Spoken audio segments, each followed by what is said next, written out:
Garren Hilow, welcome to Built to Sell Radio. Thank you for having me, John. Tell me about Abveris. What did you guys do? We were an antibody discovery service company. Oh my God, now I'm lost. What does that mean?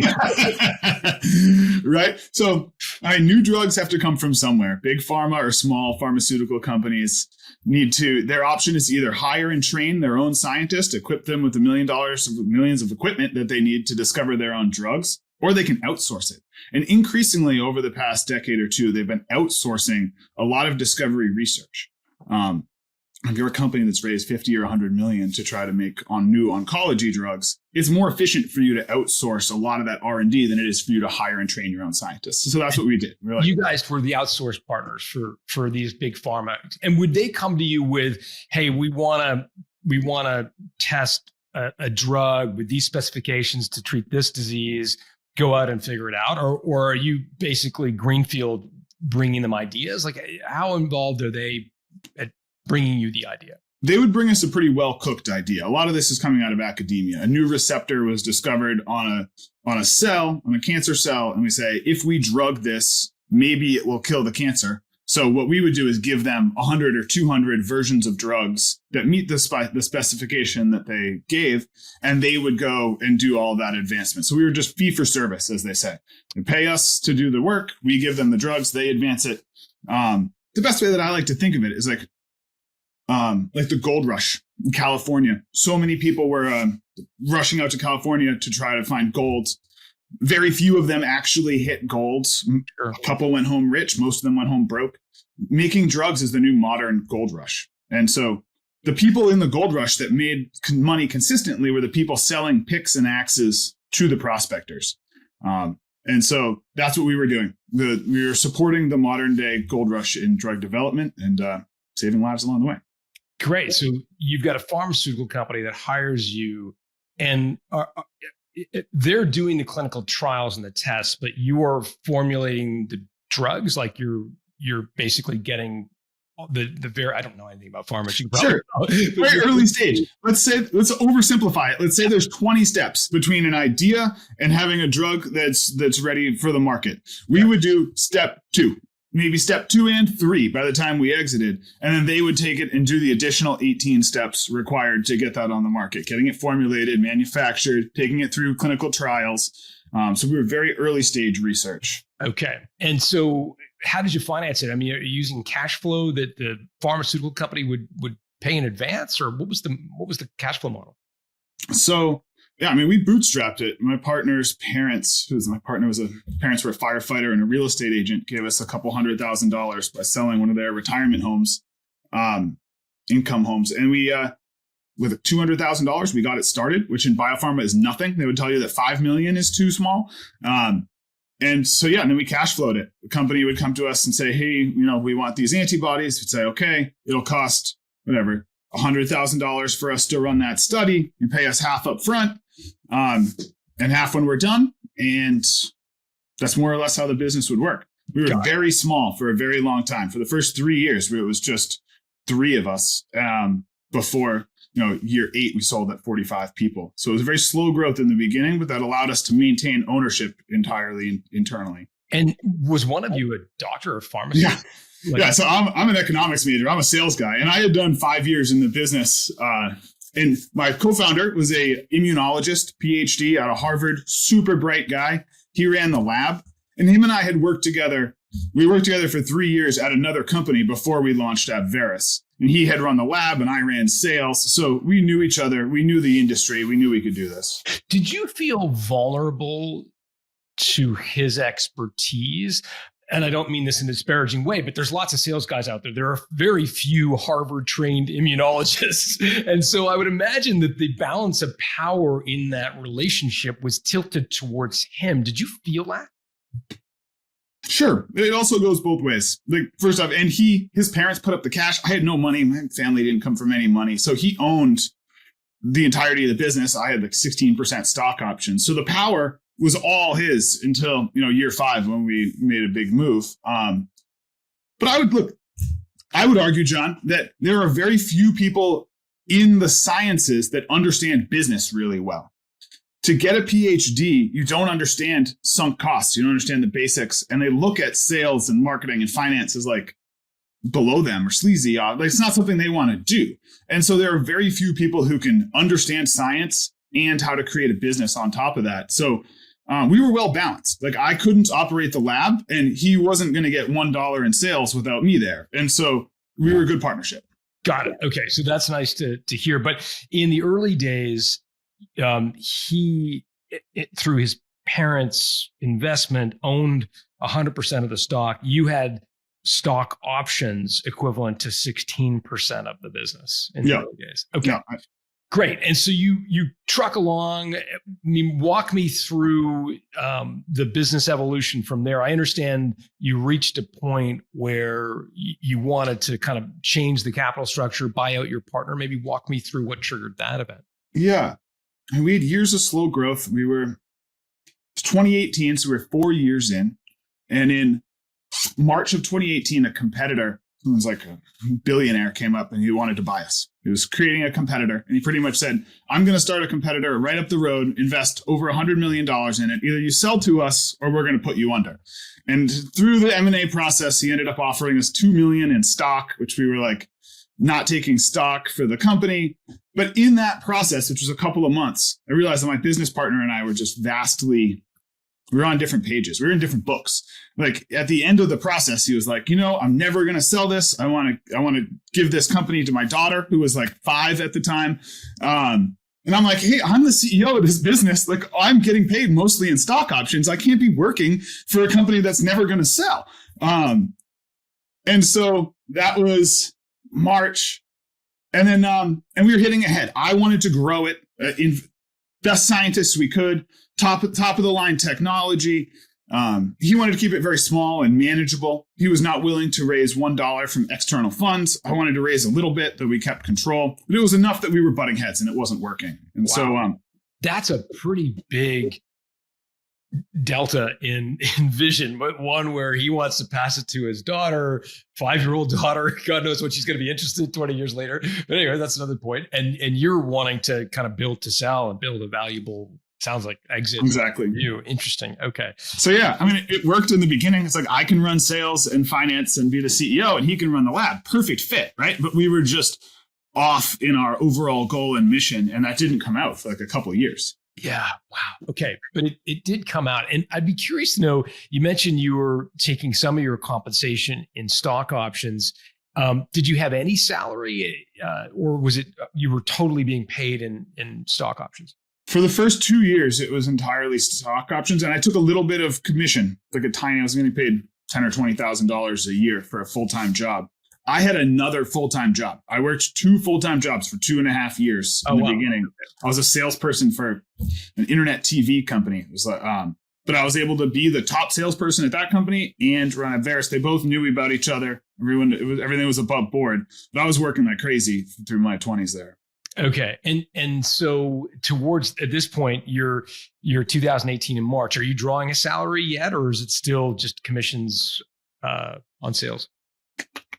There would have been a salary when we had the money to pay it, but we usually didn't have the money to pay it. Okay. And we had employees to pay. So I would always go without pay. And my business partner had a family. He was reliant on the income there. So, but if it was a salary of like $40,000, it was like very, very small. Okay. So you're probably paying yourself under market and in return, you've got 16% of this company, the options in this company. And so what happened next? You go through this process, they offer you $2 million in stock. You realize that you're way off the same. I think you said you're on different books with your partner. So what happens next? So I ultimately tried to buy the business from him. We did a valuation and it came back at $2 million. We're like, what was valuation based on? It was at that point, we had revenues. We were doing a few $100,000 a year of revenue, maybe $500,000 in revenue. We were technically profitable, especially since, I was barely getting paid and he was barely getting paid. And so, and based on projections, but we'd been in business for 4 years at that point. So there was enough math to do some sort of a back end envelope evaluation. We had a third party do that. So it wasn't like my opinion or his opinion. So June 2018, I offered him $2 million cash, and I had no idea where I was going to find it. I'd go raise it. He was like, no, that's not enough. I need to see more. July, like 6 weeks later, I come back. All right, $3 million, written offer, full fleshed out. He's like, that's not enough. I would need to see 5. I'm like, 5? That's ridiculous. And this whole time I'm like recruiting the leadership team, and we're building the team. The team's going from 5 to 9 in this period of time. So come November that same year, I was like, all right, final offer, $5 million. I'll buy you out. And if you don't take this offer, I'm taking the leadership team and we're going to go start a competitive business doing the same thing. And Garren, just for clarity, are you offering him $5 million in cash? I am. Like 100% cash upfront? Like that sounds crazy to me. What was it? 100% cash, or was it? It was, but I had no finance for the offer. I didn't have the cash yet. I was going to have to go raise it, figure that out. Okay. But I needed a price from him to go do that. And at that point, I was the CEO of the business. I had recruited almost the entire team. I knew this business. I knew that I could overpay for it and turn it into something great if we did the fundraising and the investment in technology, pretty much doing the mission that we did for the following few years. And have you got investors whispering in your ear at this point saying, Garren, we'll back you, don't worry? Yeah, I'd had a few meetings with venture capital in the area, and it was a hot little area. I could have financed it for sure. I had multiple conversations with VCs, and they were happy. I was trying to raise like $1 million, $2 million, $5 million, maybe. And they were like, no. Let's take $20 million and go buy something else. Go big. And so I knew that I'd be able to find funding if I wanted to. And I'm really glad I never took that VC money, because that would have just totally changed the ownership structure and the culture and what we were doing there. Okay, but all right, let's go back. So you offer him 2, he says no. You offer him 3, he says no. You offer him 5, and what does he say? He was like mad. He said no, absolutely not, and do not ever bring this up again. And I was like, I just need to be clear that like at this point, he was personally guaranteeing over $1 million of debt in the business. His house was totally collateralized on the line. Like, this is it. And he didn't believe me. He was like, no way. I'll talk to the rest of the leadership team. There's no way they're going to follow you. Like, all right. I know what to say. So at that point, after that conversation, I filed the business. I worked through the end of the year. December 31st, I resigned as CEO. And Garren, did you have a non-compete? Nope. Okay. So you resigned as CEO. Yeah, keep going. And it took like a week for him to come back and be like, he met the rest of the leadership team, realized that I was real, that I was leaving and taking him with me. And he gave me a call. I was like, all right, so $5 million. I was like, absolutely not. Like, no, I'm out. And so he went out and tried to find other bidders. The business was just struggling at this point. We were barely, there was not enough money for me to pay my own salary as CEO. So like, just struggling. And it wasn't until February 2019 that he finally came back to the table and was like, all right, Garren, you buy this. And there was a lot of back and forth negotiation. It kind of got yucky. But I ended up buying it for $2 million. But there was only $25K cash. I paid him $25K cash, a note for a couple $100,000. And then I personally guaranteed my wife and I's house to cover the loans. So at that point, we had over $1.5 million of debt. It was personally collateralized by him. So I took over that debt, gave him a note and a little bit of cash up front. He kept 10% of the business, and he moved on. So I had a great lawyer who helped me do the deal. I just want to understand the math. So $25K cash, a $200,000 note from a bank, or just a personal note from me to him to be paid over the next few years. Okay. And then, sorry, the 1.5 million was a bank loan, or? It was a series of bank loans. It was multiple bank loans that were backed by the SBA. And then there was another loan to essentially a loan shark that allowed us to lease equipment. Okay. And you were personally guaranteeing that $1.5 million of debt. Yeah. Like my wife and I saved for like 7 years to buy our house. And with a 1-year-old, like 6 months later, we collateralized it to the bank. Like, we had $100K in equity, and they let us do almost $1.5 million of debt collateralized on $100K of equity in the house. I was blown away that was even possible, but it was all above board, and it worked out. Yeah. Wow. And the seller kept 10% of the business, which is below, I think, the threshold in the United States for the SBA to personally guarantee. So Exactly. he was off the hook, Right. Effectively. You had a $200,000 note to him that you were paying off. Effectively, if everything went terribly, the bank was first in line to get the 1.5 million, and they would have gone after your home, presumably, if that was necessary, or tried to work it out. That's all there was. Yeah. What? This sounds crazy. It was a mess. Man. My friends thought I was nuts. What do you mean? What is your spouse saying at this point? Everyone should have a spouse like my wife, Katie. She was all in. She was with me. She believed in it. There was a decision we made together. And one of the things that we did was to plan our bankruptcy. We're like, all right, this could happen. What's going to happen? We had a 1-year-old. We had plans for more. I called my parents up in New Hampshire. It's like, if this goes under, can I live in your basement for a while? And like, I'd go work for somebody else for a while. And fear of bankruptcy is one of these irrational things that a lot of us carry around. Bankruptcy is this beautiful gift from society to entrepreneurs to encourage you to start businesses. And as soon as you stop being afraid of it, you're able to execute really well. So we planned our bankruptcy. Tell me more about your bankruptcy plan. So you said you could go live in your parents' basement. You had a 1-year-old at the time.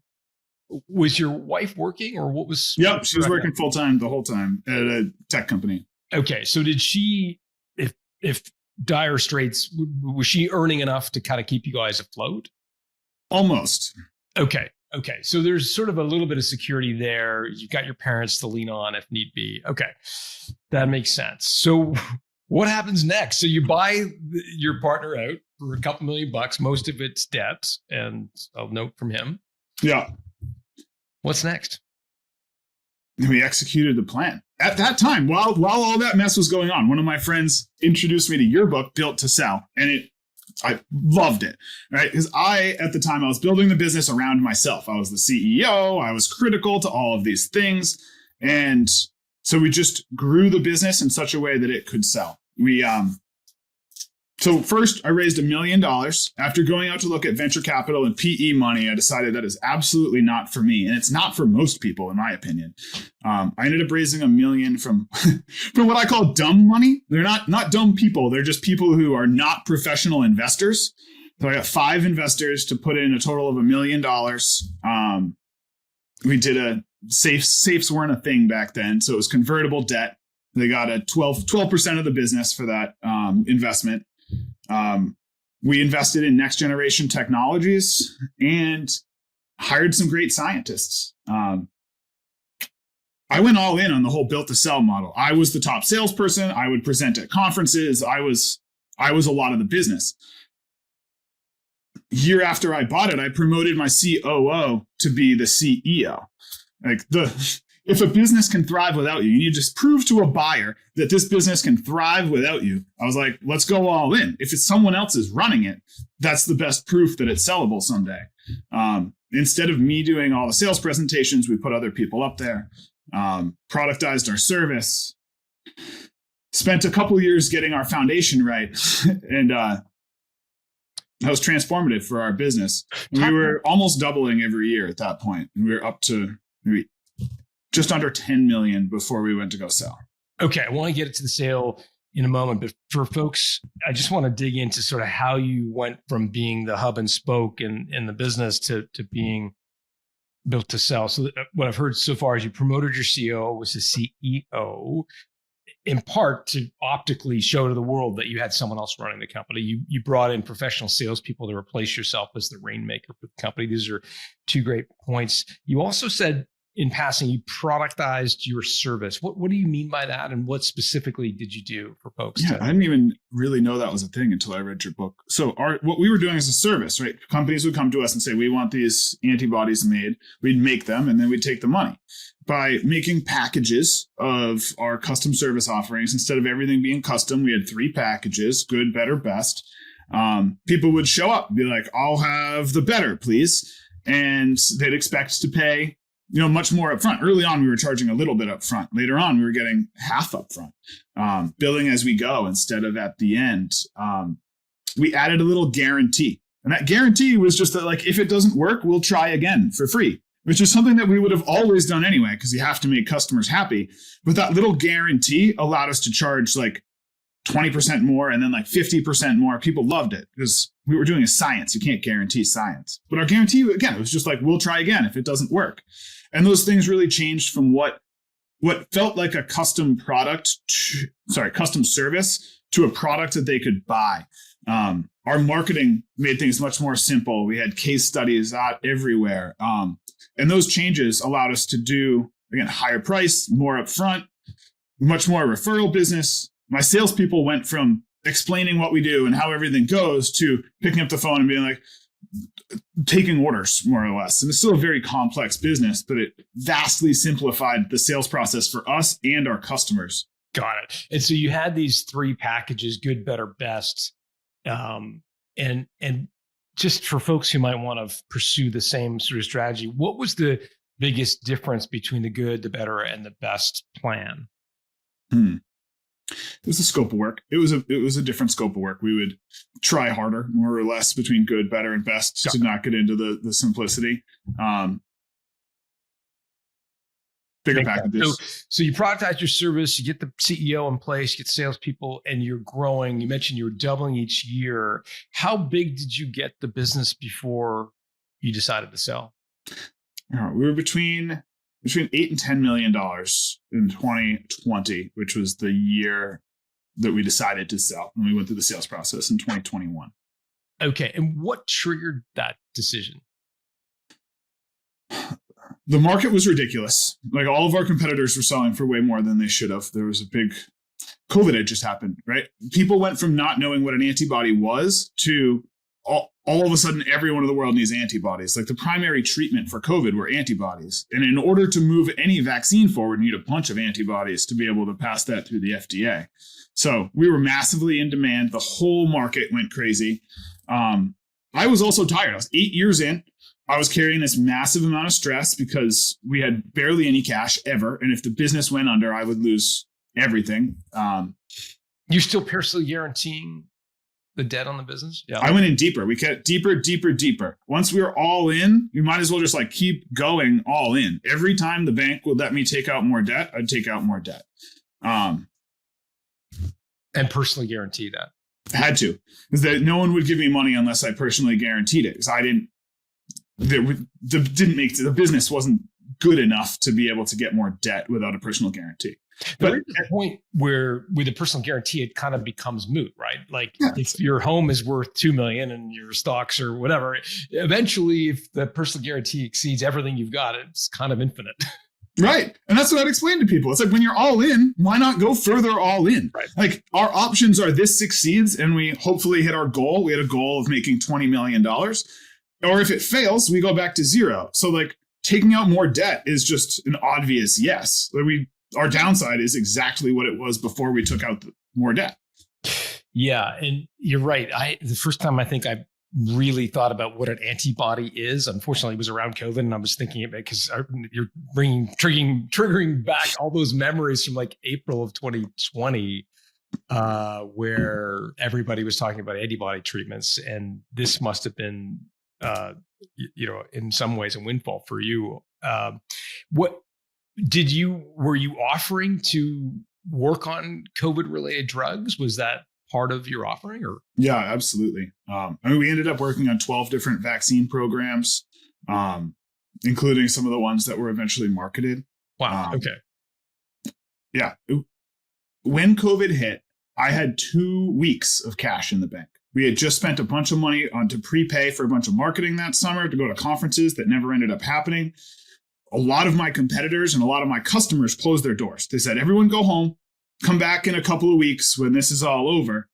And I was like, I can't close my doors. If I close my doors for a week, we go bankrupt. And so it's like, everyone has to come to work tomorrow. We're mandatory. It's like nurses not going to work. You have to. We are the people that will solve this. And almost all of our orders went away when customers closed and financiers got nervous. And then a couple of weeks later, people were like, wait a second, someone needs to go to work to actually solve this. And my whole team was there. And so we went from having a lot of excess capacity to being 100% booked at full price, a waiting list. We were the people doing a lot of the heavy lifting that got the vaccines approved and a lot of the treatments moved forward. Got it. So you're around $10 million in revenue at this stage. Do you hire a banker to take you to market? Are you fielding like how did you mechanically go out and get offers for the business? Yeah. We did hire a banker. I'm like a great sales guy, and I always pictured that my biggest deal my whole life would be selling the business. And I'm so glad that we hired a banker because my goal was to sell the business for like $50-60 million. And I thought that was ridiculous at 10 million of revenue. Our IP wasn't patented. It was a trade secret because we didn't have the money to pay for a patent in the beginning. And so I just didn't see that as possible. And then we went out to bankers, and the banker was like, we interviewed 3, and the lead one, who was just clearly understood our business and had sold service companies in biopharma before, was like, we could sell you for 120 million, I think. And I was like, that is ridiculous, but let's go. And they overachieved on that. I'm so glad that I hired a professional banker to handle that process. And I would suggest that for anyone running a real business that you do that. Yeah. Let's get into that. So you hire the banker. What was the most surprising thing about the way they marketed the business? Again, you're a sales guy, so I would imagine that not much would have surprised you. But was there anything that you saw in the way they positioned the business, or the way they sort of talked about the business, the narrative they strung together, that we were like, why are you doing that, or what's behind that? Yeah, there was a lot. Trying to put my finger on a few things. Like, we worked with them for almost 6 weeks of intense work. And the deliverable of that was like a 1-page description of our company. And we looked amazing when they were done. It was like profitable and growing. And they did write-ups on our team. And our team was like a lot of elite people, a lot more than me. And they looked amazing. Like, they made our company look so good. And then they brought it out to just a vast number of people. I figured that we'd go to, a dozen competitors. And we went to 30 competitors and 100 private equity firms, and they did like 60 or 70 NDAs, so they got to see all the information. So they made us look amazing, and then they brought us to so many people that I wasn't even aware of, and ran this huge process, which resulted in we got 12 bids, which is a lot, and then whittled it down. And do you tell your employees that you're going to market at this point? No, at that point, it's a really small circle. It's the CEO and her and I knew that this was happening. And then it was extended to the leadership team once it got real. And then I was too loud in my office one day, and my sales team figured it out because we were all in one little sales pod. And so eventually the sales team was brought in and sworn to secrecy. But everyone had stock options. All 45 people in the company had stock options. So they were incentivized to sell hard and keep their mouths shut, which was good. Got it. Okay, that's helpful. I was wondering about that. So you've got a team that's kind of pushing towards this goal. Tell me about the kind of reaction from the marketplace. You mentioned they went to a lot of potential acquirers, everyone from strategics to private equity. Like, how many LOIs did you get? What was the reaction like? Reaction was bonkers. This was right after there was a major IPO in our market, Abveris, which is a company that only had tens of millions of revenue and IPO'd for $5 billion valuations. So there were a lot of bidders. A lot of people, I think, had missed out on a few of our competitors that have sold, and they jumped in. So I think we had 12 LOIs, letter of intent, or proper bids. I'm going to maybe mess up some of my terminology, but it was a massive amount of demand. And we went through multiple rounds of bids, and they were like, the first round of bid came in like 50 million to 80 million for people to buy the business. And I was like, sweet guys, let's go. And the banker was like, oh no, we're pushing for more. And the next round came in at like 100 to 120. And I was like, all right, cool, wild, let's be done. The bankers were like, absolutely not. And we went out, and they pushed the bids higher, and they came in between, 120 and 180. So then we did management presentations with 6 potential buyers, which was like a lot. So what that means is you spend 4 hours going through diligence. You spend 4 hours having a fancy dinner. It was a lot over the course of 2 weeks. It just like wore me out. But then they all bid up again, and we ended up taking these higher bids. And so, what was the toughest question to answer during management presentations? Like, what was the zinger? What was the most surprising question that caught you off guard? everyone wanted to know like whether or not I was going to stay. And that was a tough one for me to answer because I wasn't really sure. I was pretty burnt out and had no idea how burnt out I actually was. And then how did you answer that question? I tried to be a little truthful, but I also, like, in my heart, I knew that I was done, but I knew they wanted to hear that I was going to stay. So it's let them know, hey, I'm going to stay for a while. I'm sure we'll have an earn-out period. I'm going to stay through that. Like, I love this business. This business is everything. It's the most proud of anything that I've built other than, my kids. I want to see it succeed. And so that felt a little disingenuous here and there. I wish that I had just been more honest because I think the buyers would have been okay with it. Well, who they really wanted was my CEO. She was exceptional, like an MIT trained scientist. They wanted her. And I could have been more, the outcome would have been better for me if I'd have been more honest with myself and the buyers, I think. How did she answer that question? Well, she was stoked to continue to keep going. I mean, she had a solid amount of stock options. She was going to do fine in the deal. She was excited to grow. She was excited to grow the business, excited to grow inside of a bigger organization, whether that was PE or strategic. And that's how it worked out.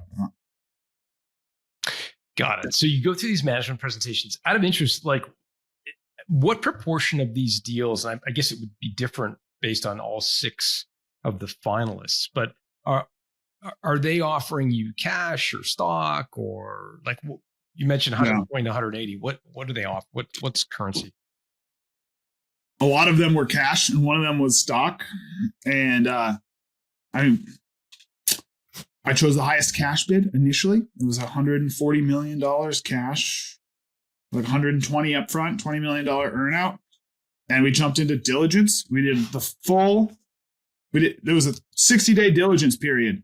And on day 59, they backed out of the deal. Oh, wow. What was their rationale for backing out? We were a little bit behind on our sales numbers. And I'd mentioned earlier that our core IP was a trade secret, the genetically engineered mouse that we used to make antibodies faster. It's kind of the core of the business. And we didn't patent it. And the day before closing was the day that we revealed to them what our IP was. And they were like, that's too simple. Like CRISPR had come out. There were advances in science. So it would have been relatively easy to recreate that trade secret. So it was a combination of faltering on our sales, which is partially because my team and I are focused on other things, and that they didn't like the trade secret. That was a tough day. I was at the end of my ropes. I was burnt out when they backed out of that deal. I would imagine. And did they try to retrade? Did they say, hey, we can't pay 120 and 20, but no, they just pieced out. They were like, nope, done, not touching that, no retrade, nothing. That was on my son's birthday. My son turned 4 that day. That was like one of the hardest days of my life. As I was like, we're going to close on this. We're going to change his life forever. Like, no. What would you have personally stood to gain on that offer? Like, I own 62% of the business. Right. So a lot. Yeah. Yeah, for sure. Wow. That's incredible. And like, the bankers went back out to the other bidders that we didn't move into diligence with, and Twist Biosciences was the only one who was still interested, and their deal was all stock. It's like, all right, okay, let's talk about that. So you had this kind of feeding frenzy, 12 offers, went on down to 6 management presentations, 6 LOIs. You go with one, and they back out at day 59. Some people listening would be like, well, why would the other 5 all of a sudden get cold feet if they were so hot to trot before, bidding up from 60 to 100 and 107? Like, why would they all of a sudden get cold feet? I'm not entirely sure. That's one of the things that drove me a little nuts about the process, is that my bankers had all those conversations and I didn't get to be totally privy to them. My understanding is they went back to the other 5 and said, you all need to up your bids, like substantially, and you get a chance to buy this again. And I think they went in a little strong, but twisted. They upped their initial bid was 170. They upped it to 190, and we marched forward. And the other ones either weren't willing to move fast or weren't willing to come up. They were not viable options. A week later. Interesting. Okay, I think that's one of the dangers of a broken deal, so to speak, is that everybody's kind of radar goes up when a deal breaks, because they're like, okay, what do they find in diligence that that caused the buyer to get cold feet. Yeah. And I mean, Twist was a major competitor and somewhat a partner. We'd done projects for them. They knew our technology worked really well, and we were beating them to deals left and right. And so for them, I think it was less risk than a lot of all the other ones were private equity bidders at that point. Okay. So they offer you $190 million, but it's all in Twist stock. Yeah, which is a publicly traded stock. So I was supposed to be able to liquidate within like 3 weeks. So I assumed that was a low risk situation for me, but that didn't quite pan out as the story goes on. But okay, what happened? The day before their deal closed, they did 3 months of diligence with Twist. The day before signing, they came back and said, "You guys are a little bit soft on your revenue." And Garren, the only change that we're going to make to this deal is that all of your employees can sell their stock as soon as they can, but you, Garren, will have to be locked up for 18 months. I could sell some every 3 months for 18 months. And their stock was about $120 when the deal was closing. Like, all right, deal. Like, there was no other option at that point. And so I ended up saying yes to that change, the day before signing, which just slowed down my ability to sell. Okay, so we're going to give you stock. Originally, you thought I can sell this within 3 weeks, and so it's effectively like cash, as close to cash as possible. It's a publicly traded company. And I don't know Twist, so how thinly or heavily traded is the stock? Like if you had sold whatever $60 million worth of stock, would it have tanked the stock? Yes, that's why they didn't want me to do it. Yeah. Okay, got it. And I'm assuming their stock was their valuation from COVID went from like $2 billion to $5 billion very fast when the biotech market just got ridiculously hot. Yeah. Okay, so they're like, we're gonna lock you up here for 18 months, but your employees could sell because of course they had lesser amounts. It wouldn't tank the stock. What about your CEO? How did they handle her? They loved her. I think she was one of the primary reasons why we got such a great valuation of the deal, and rightly so. She's one of the most capable people that I know, Tracy Mullen. They almost immediately promoted her. Like when we were integrated into Twist, it was like 2 months later, the COO of Twist ended up leaving the company. And they promoted her to go manage a lot of what he was doing. So they took her away from us during our earnout period, which I got very frustrated with. But it was great for her career she went from a world where she was getting a salary that was below market, though through stock options, to just this ridiculous package for her to go be a senior executive inside of Twist. And so it was a great thing for Tracy, great for Twist too.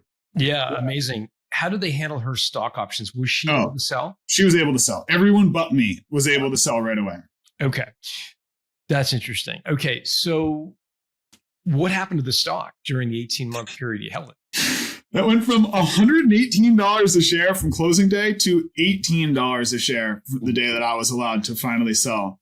And I sold it all. And the stock now is at $50. So that was like a pretty poor financial decision for me. But I just wanted to get out and take my cash and be done with the ride.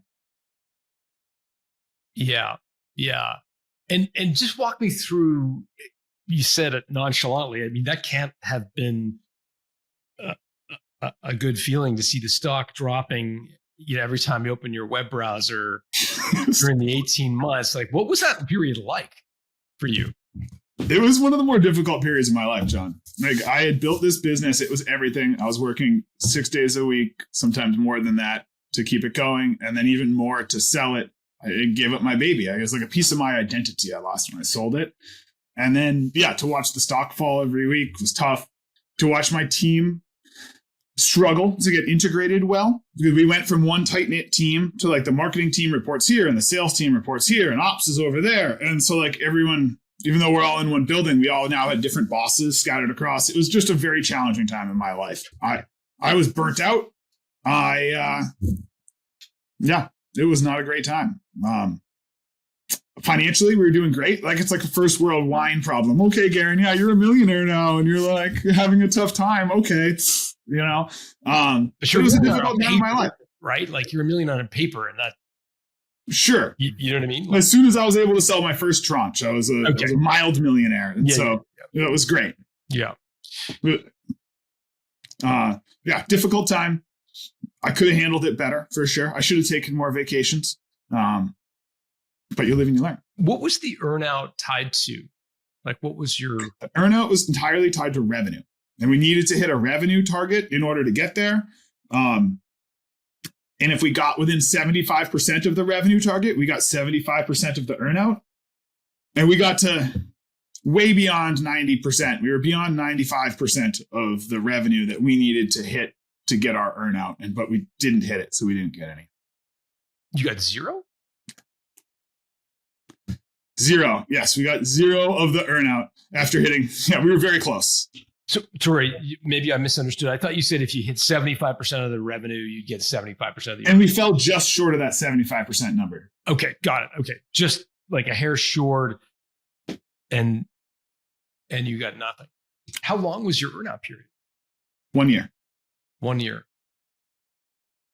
And I rolled over 30% of my equity, and I needed to stay for 2 years to get that. And after a year there, I was done and I left. So didn't get either the rollout or the earnout. The lesson there is that, like, just to be okay with whatever you get up front. And I was glad that I was okay with what we got up front. Right? My stretch goal for my wife and I was to make $20 million. We needed to sell the business for 60 to hit that goal. And so, though, sure, maybe we could have done many times more than that, where we ended up finishing was about where our goal was. And I was upset for a while, but then you look back at this life-changing decade where, I mean, we went from, neither my wife and I came from money at all, we're lower half of middle class at best, to, being able to buy new cars, whatever we want. Like, it's just a total life-changing intergenerational wealth was provided. And so, though I could be sour that it wasn't more during that time, and I was, now I'm like, that was the best experience of my whole life. Not only do we make serious money, but it provided such great experience that I'm 36 right now. I can go do whatever I want. It's fantastic. It just took me a little while to get past that. Yeah. No, for sure. You mentioned something in passing that I wanted to dig into further. So with regards to the earnout, you didn't get anything for that because you fell just short of the first sort of tranche or threshold. Yeah. I understand that. Then in passing, you mentioned that you chose to roll some equity and you gave up that as well. Was that tied to your employment in the company? Or? It was tied to my employment. Oh, okay. So you rolled this equity, which was going, were these stock options or it was equity? It was restricted stock. So it was 30% of my take home. And it wasn't my choice. They made me roll it over. Yeah. Tied to employment for 2 years. And after almost a year there, not hitting the earnout and I was burnt out. I needed to go. It was the right move for me to go, though financially it was a hit. You mentioned also that your CEO, and again, the reason I'm asking is many of our listeners will have to sign up for an earnout, and the best we can do is sort of educate them about things to avoid or things to sort of try to negotiate for. You mentioned that your CEO was removed from your company and moved off. It was good for her, but it's bad for you. Maybe walk people through, like, how is that possible? If it's your company, you're running, you're trying to hit an earnout, how is it possible that she could be removed without your blessing? Yeah, you're poking on a real sore spot, but that's a great question, right? What they ended up doing was to say they moved her across the country from here in Boston to Portland, Oregon to go run the role that they needed. But they said she's still responsible for all of the work. She's just got to do 2 jobs. So on paper, it looked like she was doing both. And it put her in a tough spot. And my legal team was rearing to go after them to go get some of that funding. But it would have been millions of dollars of legal fees for me to try to sue that out of them. And that just makes me angry. It's not a good look to sell a business to someone and then go sue them. So I didn't, I have aspirations of going on to do more businesses. I don't want a future buyer thinking, hey, Garren's going to sue me after he just made life-changing money out of this. So there was definitely, it got a little messy. There was the potential for a suit, but I just decided not to go down that path for the reasons I just described. Yeah, for sure. When you agreed to the stock deal, what was your calculus? Like, how were you thinking about once you'd agreed that, yeah, you would take that money over 18 months? Like, walk me through your headspace. Like, what are you thinking at that point?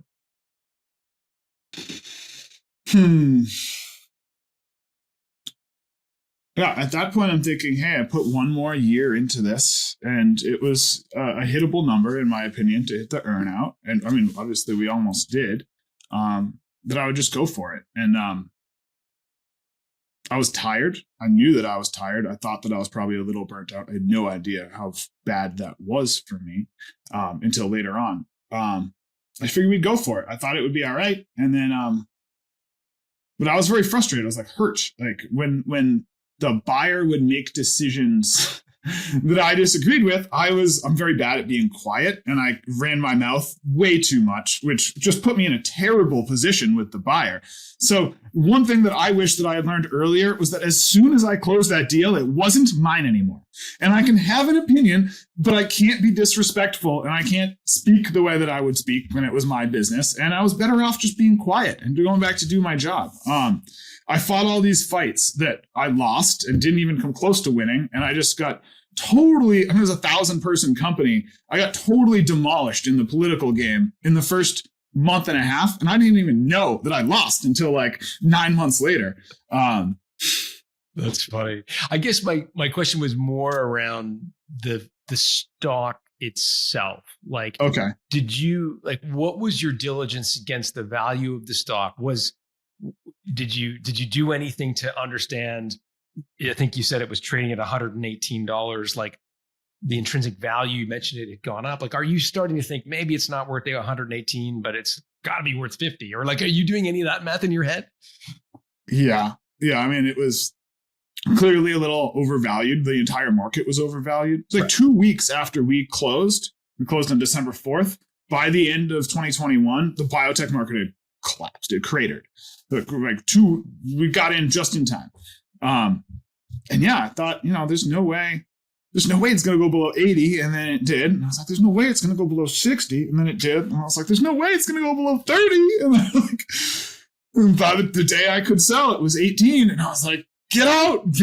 And I just, it was not entirely rational. My financial advisors were like, we could hold on to a good chunk of this because it's likely to come back. And I was like, get out. They were right, But who's to know? It might have gone to 9, or it might have gone to 90 cents. I mean, biotech is notoriously right. Very, very speculative in large measure. So, okay, that's helpful for sure. Got it. Okay, so you mentioned burnout. I'd just be remiss not to ask you, like, what happened? What you came to some realization? Did you go to therapy? Like, what happened that enabled you to kind of reflect on how burnt out you were? I've been working with the same leadership coach for years. I've done a little bit of therapy, but really, the year that we sold the business is like the business, COVID hit. We barely kept it together, forced all my employees to come in. At that point, I had a second child. So I've got a baby and a 3-year-old at home. And for almost an entire year, I didn't take a vacation. Through 2021, I was like scaling the business as fast as I could. And then we're going through diligence with the bankers and fixing our books, because we sold like 3 years before I imagined we possibly would sell. So the business wasn't ready to do all this accounting work. I worked Saturdays like the entire year. My family went on vacation. My family went to Disney World, and I stayed here, and I did my work. And then when we finally got through the first diligence period, and I'm like, thank goodness, now I get to take a vacation. And the deal fell apart, and we went into 90 more days of diligence, and I just gave it my all. I didn't have the staff to rely on. I had to continue to help contribute to sales, keep the business running, not let most of the employees know, try to be a decent dad and husband at home. It was a lot. And then as soon as we sold, I was like, hey, new boss, I am the definition of burnt out. I need some serious time off. And his answer was, sorry, you're a new employee, so you actually haven't vested any time yet. So you'll be allowed to take 2 days off at the end of your first month. I was like, no way. And I just took a week off, and that was really bad. They did not like that. And then like every 6 months after the deal closing, I was like, woo, I used to be burnt out. And then like, again, 6 months later, I was like, wow, I'm really coming back. And it took me almost 2 years of fishing and farming and dadding to kind of come back to where I am now, ready to be back out into the world. And I didn't even believe in burnout. I thought that was just tired or people whining. But it's real. Oh, yeah. Yeah. Well, listen, I appreciate you sharing the story with us. It's a great story, and there's lots of twists and turns and a ton of lessons for my listeners. So I appreciate it. Are you up for a quick lightning round of questions before I let you go? Oh, that sounds like fun. All right, let's do it. So what was the slimiest trick an acquirer tried to play on you, preying on your naivete in the process of selling a business? Yeah, they were like, it was like a competitor who was like, I need to see your top 20 customers. And we were like, we gave it to them. And that was so dumb because then they just tried to poach them. Competitor in the process of the 12, they, as part of their sort of research, they wanted to understand who the 12. Yeah, and they were like, well, if we have all of our customers overlap, we don't want to bid. And I was like, it doesn't. Anyway, I should have just said no. Okay, I think I know the answer to this question, but I'd be curious to know your answer. What was the biggest mistake? Like, if you could do it all over again, the process of selling from start to finish, what would you do differently? I'd let less people know inside of the business, and I would keep some gas in the tank at the end. By the time the deal with Twist was buttoned up, I didn't love it, but our leadership team had no gas in the tank. I had no gas in the tank. We had to sell or everything was going to fall apart. So it would have been nice to have optionality. By the time we sold, we had to sell or it would have fallen apart. We on the show, we hear this idea again and again that selling a business is an emotional roller coaster. It's very high highs and very low lows. Can you remember the moment in time where you were what you were doing that you would describe as the highest high you experienced, and what was the lowest low? And again, I realized there was sort of this burnout period, which was generally but I'm looking for like a moment in time, like what you would describe as the highest high and lowest low. The highest high. Well, the lowest low, I'll start there, was on my son's birthday when the private equity firm backed out. And I just went from thinking that I was going to change his life on his birthday to just absolutely being crushed because I thought that the whole thing was going to go under and no one would buy it. The highest high came before that. In April, we started with the banker. And in July,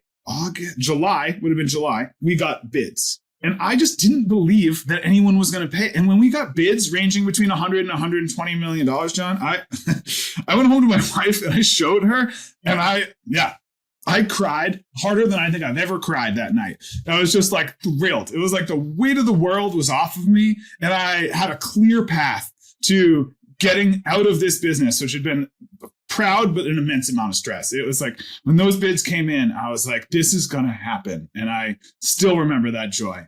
That's so cool. I'm so glad you shared that. I think, we work so hard to build a business, and then that letter of intent comes in on with the logo at the top, and it's very official sounding language, and it puts a number on your life's work, and all of a sudden it's real, and it's amazing. More than I thought it could be. It was an amazing day. Yeah. Of course, it's, as we learned as in your story, it's not real yet, but it's always validating along the way. You were already very generous about Built to Sell, so thank you for saying that. But were there other resources you could point our listeners to that you found helpful, kind of preparing yourself for this process? Any books, audio books, courses, speeches, YouTube, anything that you could point our listeners to? I'm an avid reader. I've probably read over 200 business books, and there isn't, other than Built to Sell would be right up there. Pitch Anything by Orient Claff is another one of my favorites. Super basic, but how to win friends and influence people, because it's easy to get overworked and kind of nasty during that period. Just remind yourself to be a good person. Mm-hmm. Nothing, though, was more helpful than my peer network. I'm part of an entrepreneurship group. There are 10 of us. We've been together for 8 years now. There are bigger national of these, but it was put together by one of my professors. And that group called Imprenditori was so helpful for me to keep it together. There's no way I would have bought the business as well as I did, or scaled it as well as I did, or sold it as well as I did if I didn't have a group of peers. And the key thing there was that they were not in my industry. So I could be totally honest with them in a way that I couldn't be honest with anyone. I can't just go vent this to my wife every day. I come home, she's working full time. We've got 2 kids. I can't vent this to my leadership team because I need to be confident for them. Having a group of peers was everything. Yeah, huge. And we're huge kind of proponents of this idea of having a mastermind or a peer group. And so that's fantastic. Tell me you bought yourself some sort of trophy to commemorate the win. Oh, absolutely. It's a boat. It's a big old fishing boat. I love ocean fishing, chasing striped bass and tuna. So yeah, I bought this big 30-foot boat with 2 300 horsepower engines on the back. And the year that we sold it, I think I spent 60 days fishing. A lot of those with the kids and the wife and with friends. And we bought our forever home where I am now. Those are the 2 real, when we planned our bankruptcy, we also planned, what are we going to do? If we actually made $20 million, what would we do with it? Buy a compound where we could have our whole family for any event, and a boat and a college fund for the kids. We're going to be good. And that's a good feeling. Check all boxes. Amazing. The boat brand, is it a whaler or what? I went with a Grady White. Say it again. Grady White. Grady White, 30-foot, 2 twin 300. Could not suggest it more. It's a fantastic vessel. All right. Well, we'll look it up. And when you do a deal, we had to come up with a fake name for the process. We called it the Nautilus Project, and that was our so it's on our calendars that people could see. And so when it was time to name the boat, that was super easy. It's called the Nautilus. There you go. Awesome. All right. Well, we'll look forward in the waters around Boston. I appreciate you taking the time to share your story. If folks want to reach out and say hi, Darren, on social media, where's the best place to do that? Yeah, hit me on LinkedIn. I'm posting a lot now. I'm working on a book to share a lot of my story and the entrepreneurial lessons. So I test a lot of my content on LinkedIn while I'm writing it. So hit me on LinkedIn. I'd love to. Great. Garren Hilow. Sounds like pillow, spelled a little differently. So we'll put it in the show notes at builttosell.com. Garren, thanks for doing this. Thanks for having me, John. This was a blast.